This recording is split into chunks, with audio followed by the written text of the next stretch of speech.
So, hi everyone. I'm back again with an INICET ranker, and this time I have with me Dr. Prem Thilak. I'm sure that you guys know him by now. Rank 2 NEET PG, rank 4 in INICET, and a superb person here. So, first of all, Dr. Prem, amazing feat, super something that many people can only dream of. Being rank 2 and then rank 4, amazing. So, first of all, congratulations, Dr. Prem.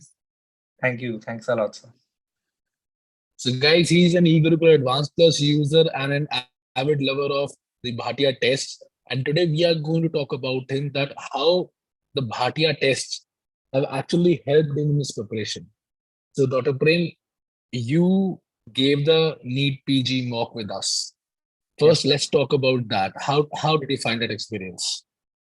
The questions were really balanced. I felt the difficulty level was right where it should be. It was not neither too tough nor too easy, and it was a mix of one-liners as well as clinical case scenarios as well as conceptual questions.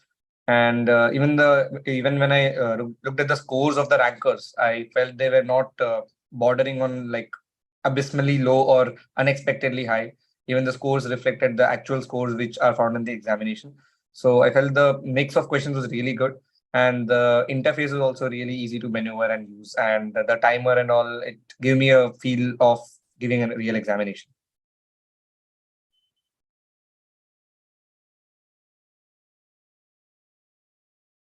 Am I audible? Yes, sir. I think your voice got cut. Can you repeat that? I think your voice got cut in the middle. Yeah, so I was saying that it has a very good mix of difficult and easy questions. So the scores which come in the mock are actually representative of the actual examination. So it helps you gauge how much your prep is, and the interface also helps you get a real feel of the examination. I believe your rank was 2, and then your real rank also came 2. Yes, in both in the Bhatia mock as well as in the actual PG examination, my mock rank was 2. So what else can I say about Bhatia mock when itself the rank is saying so? Prem, that our around 10 team members actually sit down and strategize before actually making every question, especially for our mocks. All right. And what we believe, I'm sure you must have noted that the balance you could see in that examination, like the clinical questions. Normally, what people do is people simply make a huge question and then in the end there's a single liner. So did you feel that? Did you actually experience the clinical questions in the test? Yeah, I think because you would have to read the entire questions in some of the questions, because there would be a bit of information here and there which would completely change the answer, because you can't just look at the last line and get the answer, because I felt there were a lot of questions of that type in the mock test. And yet we also made sure that one-liners are there. I don't believe in excluding one-liners like completely. I think that's a bad move. What do you think? Yep. Yes, sir, because one-liners continue to be an important part of the NEET PG as well as the INICET examination, because a lot of people claim concepts are important and you need to understand clinical scenarios as well. But I would say that at least 50%, if not more, of the questions in NEET PG and INI can be cracked if you know your one-liners very well. That's actually a very good line that I would like to actually tell all the next generation students that one-liners are not that much things to be thrown away right now. They still carry a weight for the students. So basically, how did you, because that's a very important part of giving a grant test, is reviewing a grant test. Normally what people do is they simply give the grant test just to get away with it, and post the grant test, they do not review it, they do not understand their mistakes. So what was your strategy in that? Ideally, one should review all the questions of a grant test, whether you are correct or wrong. But if some people review only the wrong and skipped ones, and that is absolutely essential, because what you are guessing wrong or you are skipping, that is some place you need to work on. But I would suggest, even like ideally, if I had the time, I would go through all the questions, because if I read the explanations to all the questions, there are questions if you would mark one answer using one concept, but maybe your concept is wrong, but still it led you to the right answer, but that might not work in the actual examination. Like some people use the wrong formula to get the right solution, but that might not always work. So reading the explanation gets you to know that, yeah, you followed the right part for the answer. And that is what will help you in the actual examination. So you can do one of two things. You can, some people spend 2 days of the next 2 days after the result of a grand test to analyze the results. Or I've also seen some of my friends do 20 questions a day over the next 10 days if they don't want too much. But I think reviewing a GT is as much, if not more important than actually giving the GT. So what was your strategy? Did you get a mix or you were fixed on a particular strategy? So I think it's one of my uh, strengths that I'm really flexible, because really didn't have a study schedule even till the examination date. So I used to review as many questions as I could in a day, as and when I felt the time. I would do 40 one day, and even if I could only do 10 the next day, I was happy because I was able to cover up. So, but I always made sure to go through the entire explanation, and also I used to revise the concepts which I felt I was weak in, and I was frequently getting wrong in GTs. So when you gave your first GT, you must have given your first GT. So normally people do not score very well, and I mean not up to their expectations. So they seem to go in a very negative phase in their preparation. I'm not sure that it must have happened with you or not, but did it happen with you? Yes, my first GT score was less than 50%. So how did you handle See, that? there are two things which comes along with giving a GT. There is a fear of embarrassment, and there is a fear and there is embarrassment. So पहली बारी में सब दोनों निकल गया था. So I have been giving GTs ever since then regularly. So it's people often feel कि इसमें कम हो जाएंगे तो you will get demotivated. But no one starts out as a topper. No one starts out getting 180 plus correct out of 200. Everyone has to build their way up.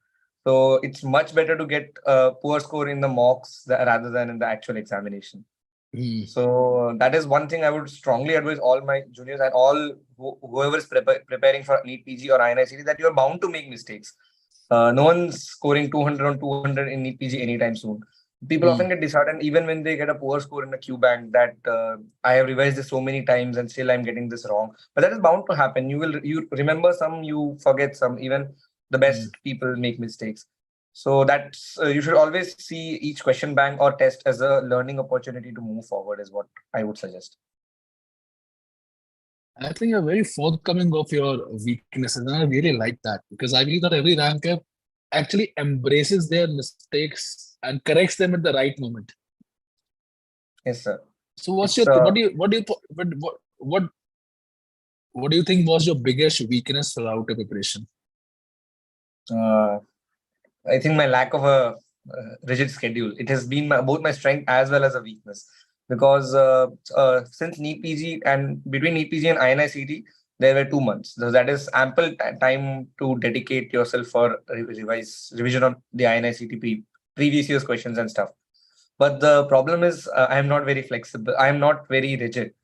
So like procrastination is the devil of all things for medical PG aspirants, and I fell prey to that myself. And since I didn't really have a schedule, I had to rush my preparation in the last few days.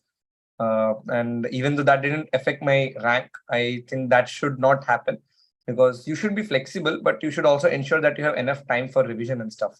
And I think I even feel I didn't revise my notes enough. I have made notes, but there are some notes I have not even touched at times for revision.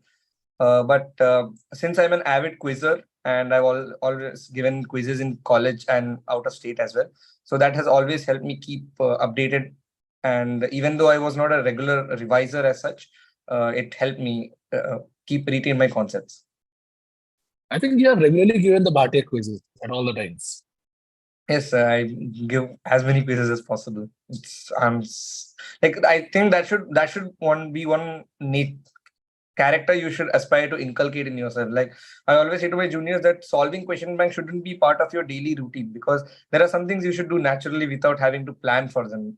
No one plans ki mere ko aaj itne glasses pani peena hai. That just comes naturally. Whenever you feel thirsty, you pick up a glass and drink. So in the internship towards the later year of my final year as well, I was solving Q banks and questions almost like that. Whenever I had free time, I would solve a Q bank as such. Because once you develop a habit, it doesn't seem as a burden on your brain, is what I feel. No, I do believe that. I think Bhatia grant test actually has this power of giving a schedule, some of not a rigid schedule, but a somewhat schedule to the students. Because every first Sunday of your preparation of every month, you are going to have a grant test. So you know that you have to study. You know you have to give the test. You know, after that days for 2 to 3 days, you have to analyze and review. So it basically gives you a very wide overview schedule. And I believe that's a very good thing for your preparation and everything. Now, I believe that what you have told is very practical, the weaknesses and the way you actually overpowered them, and that's commendable, Prem. Uh, a huge congratulations from my side. Best of luck for your future. And of course, you're going to do some great things. You have already done some great things, so we are very proud of you. And at the end, I just ask you to say this one thing with me, and that is 1, 2, 3. Bhatia hai to Bharosa hai. perfect. That's it, my friend. Thank you so much, Prem. Thank you so much, audience, for watching this interview. Love it. Love the thing. Best of luck to everyone. Thank you, sir.